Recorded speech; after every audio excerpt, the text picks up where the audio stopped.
So I've been noticing recently that there are quite a few like love and dating influencers. There's a lot of male influencers and quite a few female influencers. And in a way, they're all saying the same thing, usually. And in many ways, they're all saying, on the surface level, they're saying really different things, but it's all kind of a mind, you know, it's a smoke show. It's like a mind game. But I'm wondering for you, how do you feel a woman is to be guided?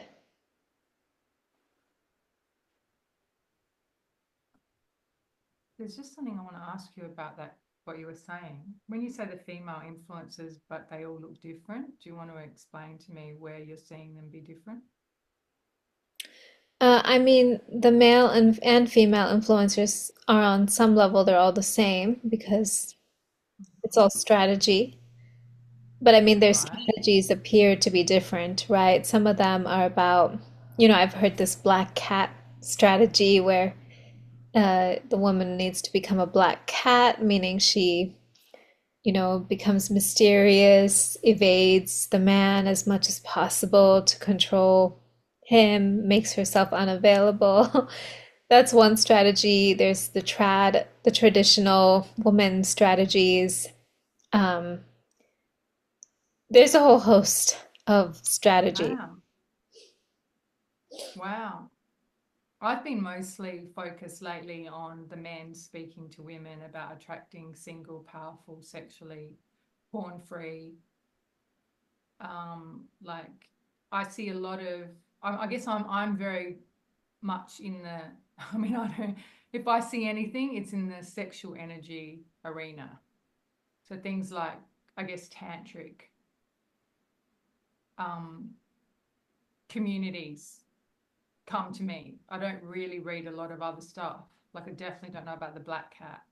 And I've heard briefly about traditional stuff. Um,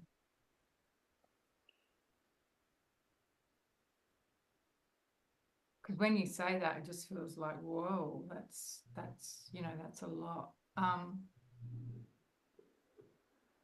What I've been most concerned about, especially with lovemaking, because the whole tantric sexual energy circulation kind of movement is very close to lovemaking on some level, albeit distorted. So, um, yeah, we're getting a lot of men leaving courses, workshops, and having awakenings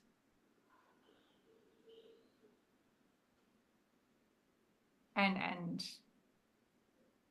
spiritual insights land inside of them, but not having done enough work to actually be out of the matrix. So what they do now is they superimpose matrix conditioned ideas and concepts onto sexual energy. So now we've got a man who's still rescuing his mother, but he thinks he's at the the apex of spiritual insight and has not gone deep enough into his body, because really he's just gone and done a tantric workshop where he's understood that, oh my God, there is such a thing as energy. And now I'm seeing all these women be mistreated. What he doesn't realize is he's gone into a workshop and fixated himself on usually masculine tantric teachers,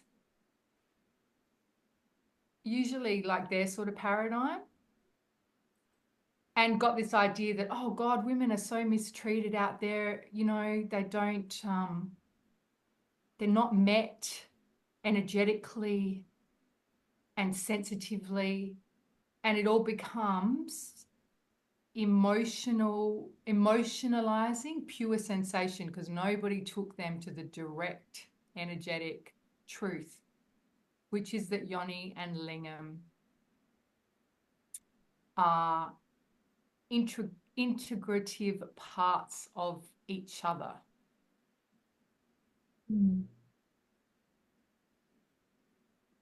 Right? And so, and I see a lot of these people as well, they actually really want to come out and teach men, but they realize, oh my God, most of my clients are going to be women.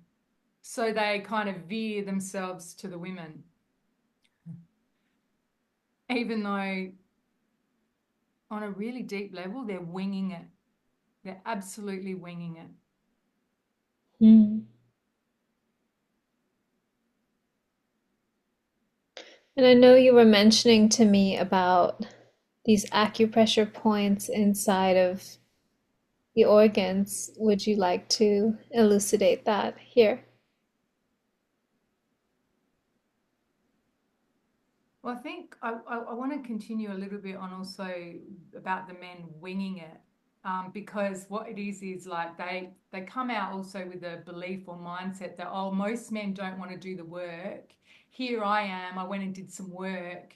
I'm now above the usual kind of spiritual comprehension of most men out there, so I'm ready to be a teacher.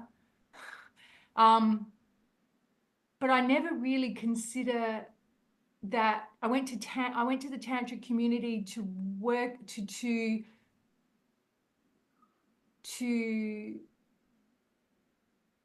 like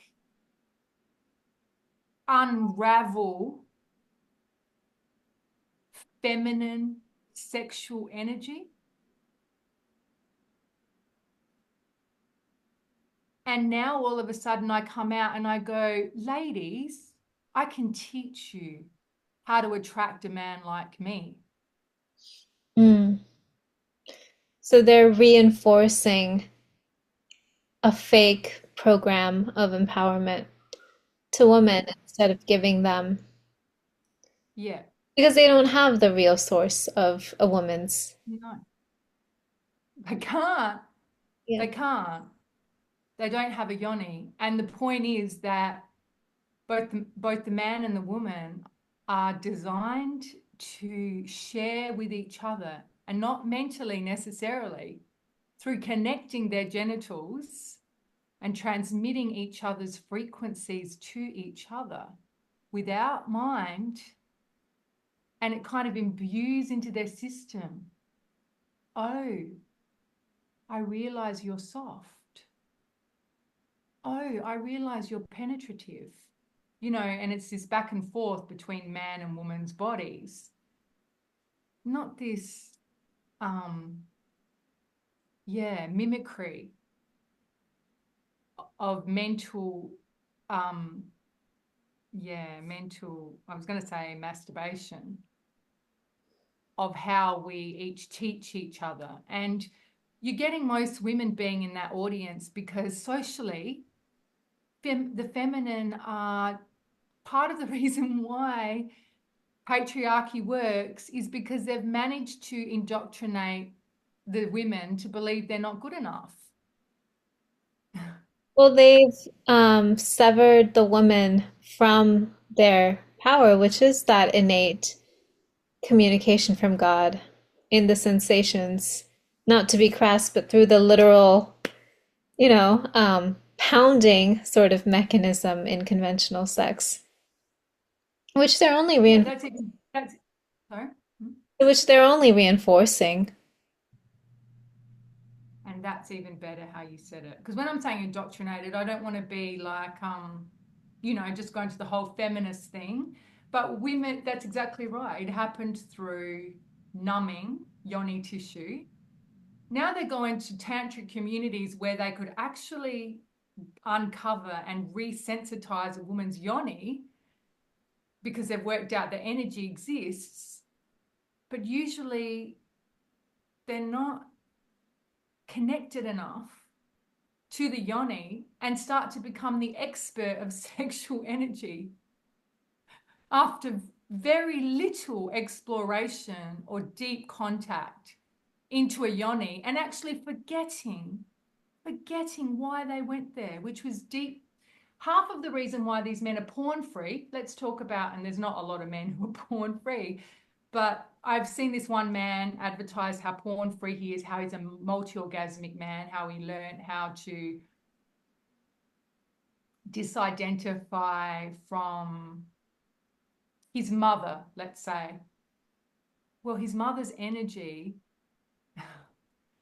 the love of his mother, the love of her as a sexual being is what drove him to that process. But you don't see the men articulate that part, because no woman in their field is reflecting that back to them, because they're not with a deep feminine.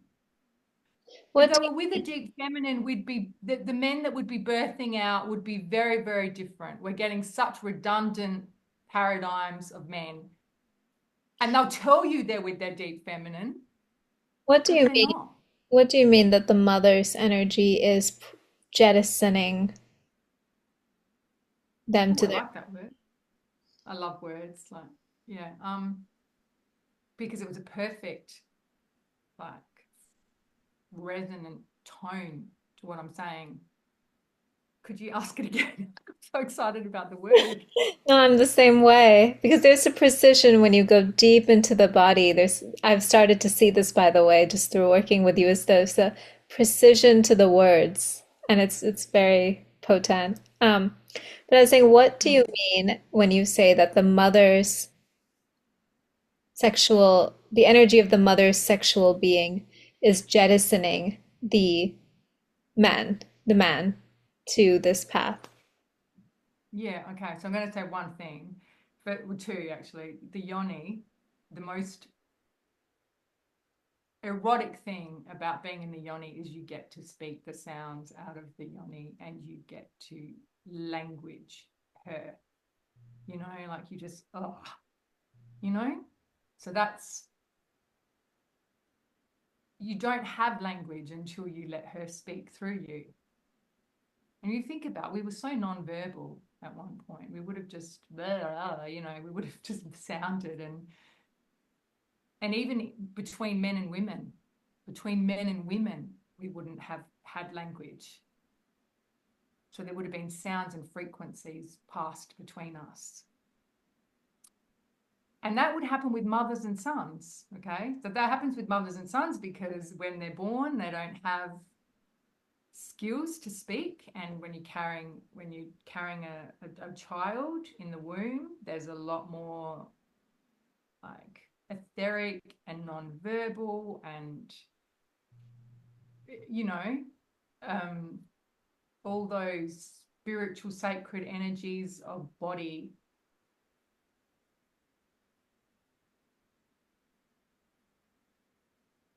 I'm trying to think of, I'm in the umbilical cord, Mm. passing through, and in cells, everywhere. It's the fact that the mother never, rarely, and is not programmed to, that's the problem, because the program is never taught how to teach the boy that it's okay that his lingam loves her as well. So to love his mother, he must sever his lingam. Now, this man didn't speak about that. Mm. He said something like he understands that he needs to individuate himself from his mother, right? Well, who hasn't heard that part? But why? And I'm telling you, it's because little boys are not, are like, I'm trying to think of the word. It's not amputated. Maybe you can help me. But like they're like exiled. Exiled. Their lingam is exiled from the whole of their love. The first woman they love is their mother. and they're not allowed to have a lingam in that. So what do you expect? That's fascinating. And it's actually quite resonant because many of the men I know, when they'll tell me an experience when they're teenagers of falling in love with a woman, in their school, in their grade or something. And she's their friend, but she's really not into them sexually, something like that, where she's not letting them. Yes. And that's exactly that experience. And that is really traumatizing to them. And they'll also hold on to that experience for years and years and years and not seeing what that exactly is or why they've created that. That's right.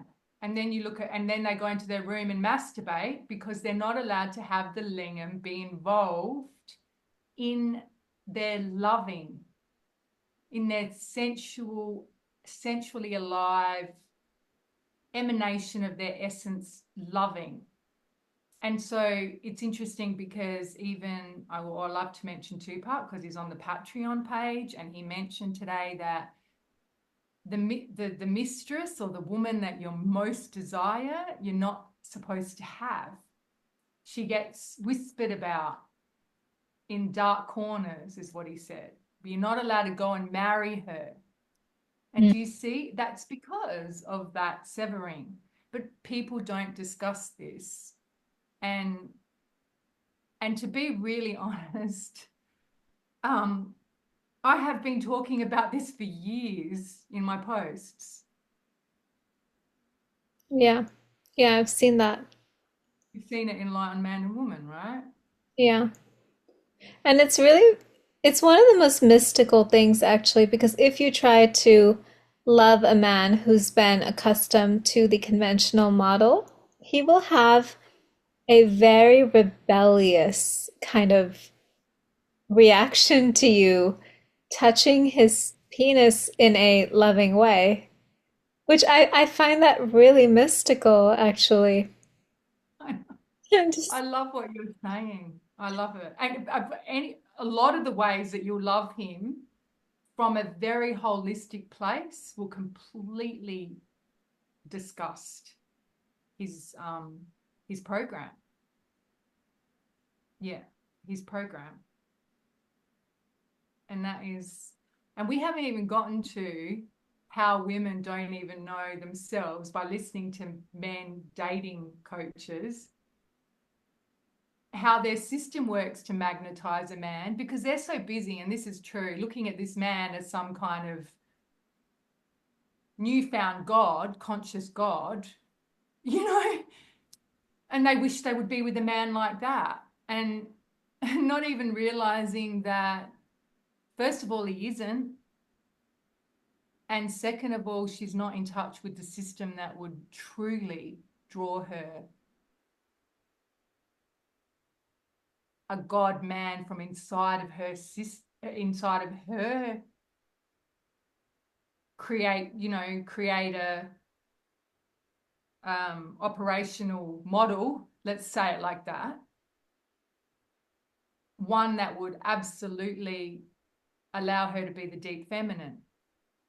Here she's just kind of artificially thinking she's getting techniques to do it.